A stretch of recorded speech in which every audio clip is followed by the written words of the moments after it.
नमस्कार, स्वागत है आप सभी का। आप देख रहे हैं एनएमएफ न्यूज। आपके साथ मैं हूं नम्रता चौधरी। नए साल का आगाज हुआ तो आप अपने लिए बहुत सारी खुशियां लेकर आए होंगे, लेकिन अगर आप दुनिया के परिप्रेक्ष्य में देखेंगे तो बहुत सारे ऐसे देश हैं जिनके लिए नए साल का मतलब भी युद्ध ही है।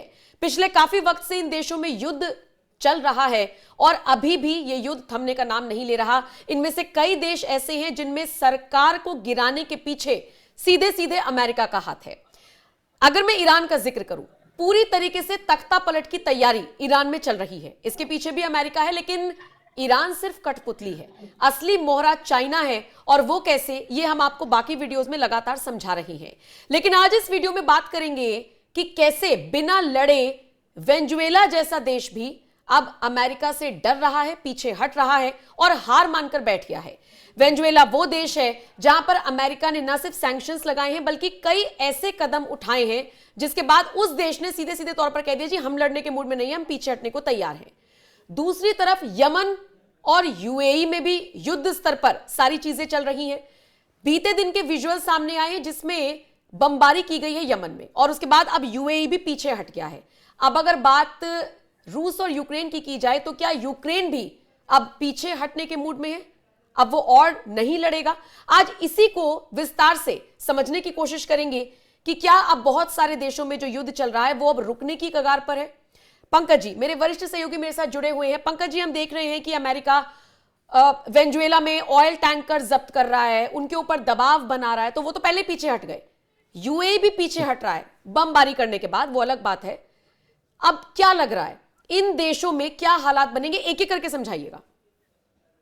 मजा नहीं आया, मतलब इसलिए मैं कह रहा हूं मजा नहीं आया कि हम लोग तो 2026 में प्लान बना रहे थे और वीडियो बना रहे थे कि वेनेजुएला और अमेरिका में युद्ध होगा और इधर युद्ध होगा और यूक्रेन में युद्ध होगा।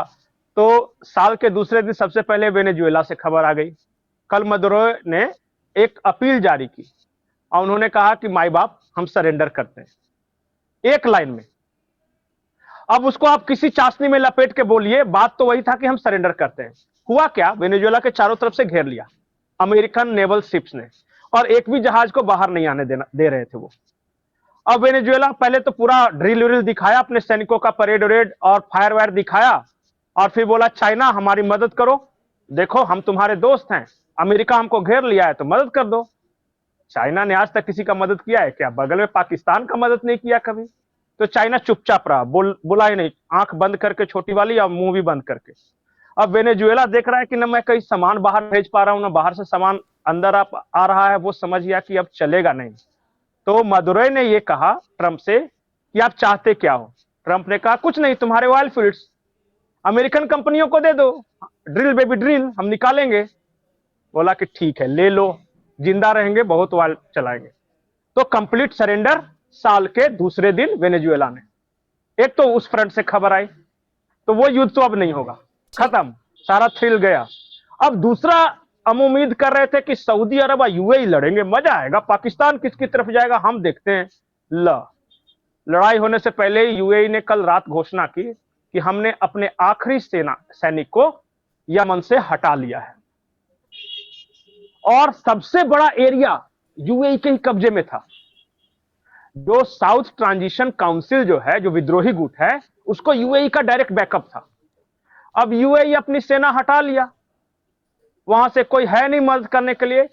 तो कल रात क्या किया, सऊदी ने साउथ ट्रांजिशनल काउंसिल के विद्रोहियों पर खूब बमबारी की, बोला मार के धुआं धुआं कर देंगे, बड़का यूएई के नाम पे कूद रहे थे तुम। वो भी सरेंडर, मतलब उसमें भी अब युद्ध के चांसेस नहीं। राजधानी सना और एक एरिया हुतियों के कब्जे में, अब दूसरा पूरा एरिया अमेरिका सऊदी के कब्जे में आ गया। यूएई बोला भाड़ में जाओ, हम क्यों लड़ने जाए। तो ये युद्ध भी खत्म। तो मतलब अब ये सारी चीजों को देखते हुए कहा जा सकता है कि अगली बारी यूक्रेन और ईरान की है, ये कह सकते हैं। अब तीसरा यूक्रेन पे आते हैं। यूक्रेन में कल खार्किव में खूब बमबारी की है रशिया ने, और यूक्रेन ने कहा है कि हमने 4000 बच्चों को रेस्क्यू किया, तो महिलाओं को रेस्क्यू किया। मतलब वो एक सिंपैथी गेन करना चाह रहा है। कुल मिला के यूक्रेन वो युद्ध हार चुका है। अब लोग इस बात पे चर्चा कर रहे हैं कि यूक्रेन अपना 20% भूभाग रशिया को देगा या 30% देगा, कौन सा ऑयल फील्ड देगा, कौन सा न्यूक्लियर रिएक्टर रशिया को देगा, तब जाके समझौता होगा। अब जो जेलेंस्की है यूक्रेन वाला, वो एक फेस सेविंग ग्रेस ढूंढ रहा है कि किसी तरह इज्जत बच जाए, ताकि समझौता तो उसको करना ही है। और उम्मीद है, कल जेलेंस्की ने भी कहा कि 90% चीजों पे समझौता हो गया है।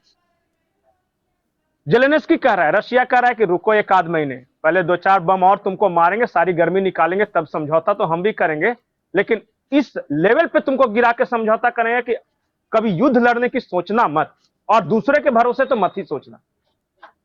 तो वो युद्ध भी लगभग समाप्ति के कगार पे, बहुत ज्यादा अब उसमें कुछ बचा नहीं है। एक ही चीज बता है कि किन शर्तों पर जेलेंस्की सरेंडर करता है, इतना बस है सिर्फ कि शर्तें शर्तों पे बाकी सरेंडर है। होगा, लेकिन किन कौन कौन सी वो शर्तें रहेंगी, बस उस पर बात फाइनल होगी। बस ठीक है। सरेंडर होगा।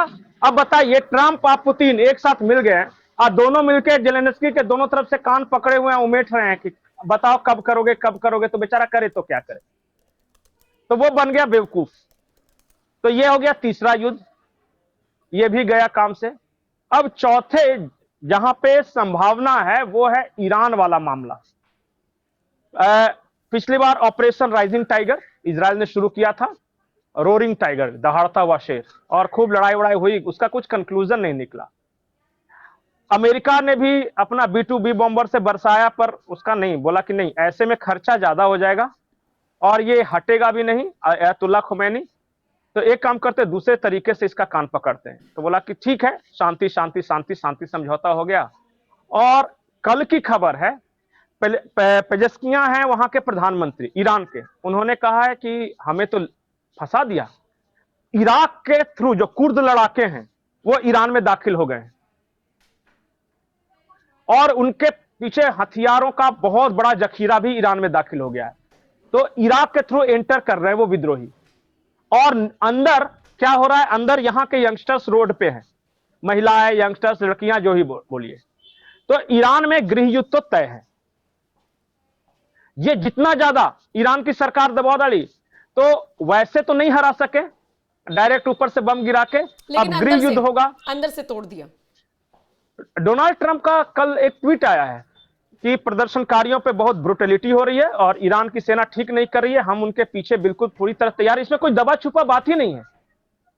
उन्होंने कहा कि बस जिस दिन लगेगा कि प्रदर्शनकारियों को ईरान की सेना मार रही है या उनके खिलाफ अत्याचार कर रही है, हम तो भाई बम गिराएंगे। तो ऊपर और नीचे दोनों से इनको घेरा है। तो ये कब तक रेजिस्ट कर पाते हैं, कब तक टिकेंगे, ये मुझे नहीं पता। लेकिन अयतुल्ला खुमैनी या पेजेस्कियां ने अपील की है चीन और रशिया से कि प्लीज हेल्प मी, मदद कीजिए, क्योंकि हम तो आप ही दोनों के भरोसे लड़ रहे थे ना। अब मदद करेंगे नहीं करेंगे वो अलग बात है, अगर मदद नहीं करेंगे तो जल्दी डाउनफॉल होगा, और पीछे से अगर हथियारों से मदद करेंगे और पैसे वैसे से तो थोड़ा दिन तक ये रेजिस्ट करेंगे। लेकिन यूक्रेन अगला वाला हाल सीरिया, होगा। थोड़ा बहुत बैक सपोर्ट मिल जाएगा तो युद्ध लंबा खिंच जाएगा, लेकिन एट द एंड सरेंडर करने की बारी आएगी, वो वक्त आएगा। नहीं, अगला सीरिया की तरह है, सीरिया की तरह है। जो सीरिया में ISIS ने जो असद के खिलाफ किया, वही यहाँ कुर्द लड़ाके और यहाँ के जो लोकल यंगस्टर्स हैं वो करेंगे अयतुल्ला खुमैनी के खिलाफ। और बोल रहे हैं सब कि मुल्ला भाग जाओ, मौलाना भाग जाओ, कहां भाग के जाएंगे बताइए? लड़ेंगे वो, और लड़ेंगे तो गृह युद्ध होगा, सीरिया की तरह हाल हो जाएगा। तो ये है, चल रहा है पूरा गेम प्लान। 2 सरेंडर कर चुके, यूएई या वेनेजुएला, 2 सरेंडर करने की कगार पे हैं यूक्रेन और ईरान। और इसमें आपको मजा नहीं आया है क्योंकि आप एक्सपेक्ट कर रहे थे कि कुछ होता। नहीं, मुझे ऐसा लग रहा था कि कम से कम 2-4-10 युद्ध तो 2026 में होंगे, क्योंकि ये युद्धों का साल कहा जा रहा था। एस्ट्रोलॉजर बैठे हुए किसी चैनल पे, ये युद्ध लड़ेंगे, वो युद्ध लड़ेंगे, वेनेजुएला में ये फंसेगा अमेरिका, वो फंसेगा अमेरिका। मैंने कहा काहे का एस्ट्रोलॉजर है, साल की शुरुआतें खराब कर दिया, सब सरेंडर कर दिए। यूएई या सऊदी लड़ेगा तो यहां रणनीतिकार, यूएई और सऊदी लड़ेगा तो पाकिस्तान किसका साथ देगा? मुनीर फंस गए, मुनीर फंस गए। अरे काहे का फंस गए, सरेंडर कर दिया यूएई, और मुनीर डांस कर रहे कल पंजाबी गाने पे। चलिए ठीक है, अब ईरान की बारी है, यूक्रेन की बारी है। कब तक ये लोग सरवाइव करेंगे, कब तक लड़ेंगे, ये देखने वाली बात होगी। एट द एंड फिर से उसी बात को रिपीट करूंगी, पंकज जी को मजा नहीं आया क्योंकि साल की शुरुआत में 2 जगह पर युद्ध थम गया है, 2 जगह पर थमने की कगार पर है। शुरुआत इसी से आपने की थी, लेकिन मजाक से इतर जो भी हालात हैं उनसे हम आपको अपडेट करा रहे हैं। वेनेजुएला ने पहले ही हार मान ली है, यूएई भी अब बैकफुट पर है, लड़ने के मूड में नहीं है। ईरान क्या करेगा या यूक्रेन क्या करेगा? आखिरी मजा नहीं आया, मतलब कि मैं ऐसा नहीं कि युद्ध चाहता हूं, जो रणनीतिकार और एक्सपर्ट बने हुए थे या जो एस्ट्रोलॉजर आ रहे थे उनके लिए मैंने ये सरकास्टिक कमेंट किया था। हाँ, एक चीज और है कि भारत एक युद्ध लड़ेगा, 2026 में लड़ेगा। इस बात का मैं फॉरकास्ट कर रहा हूं। ऑपरेशन सिंदूर कंटिन्यू, और ये पिछले बार से ज्यादा भयंकर होगा। और इसी के साथ इस वीडियो में इतना ही, फिर मिलेंगे आपसे। फिलहाल के लिए इतना ही। बने रहिए एनएमएफ न्यूज के साथ। शुक्रिया पंकज जी, और बाकी अपडेट्स के लिए एनएमएफ न्यूज की वेबसाइट पर भी आप विजिट कर सकते हैं।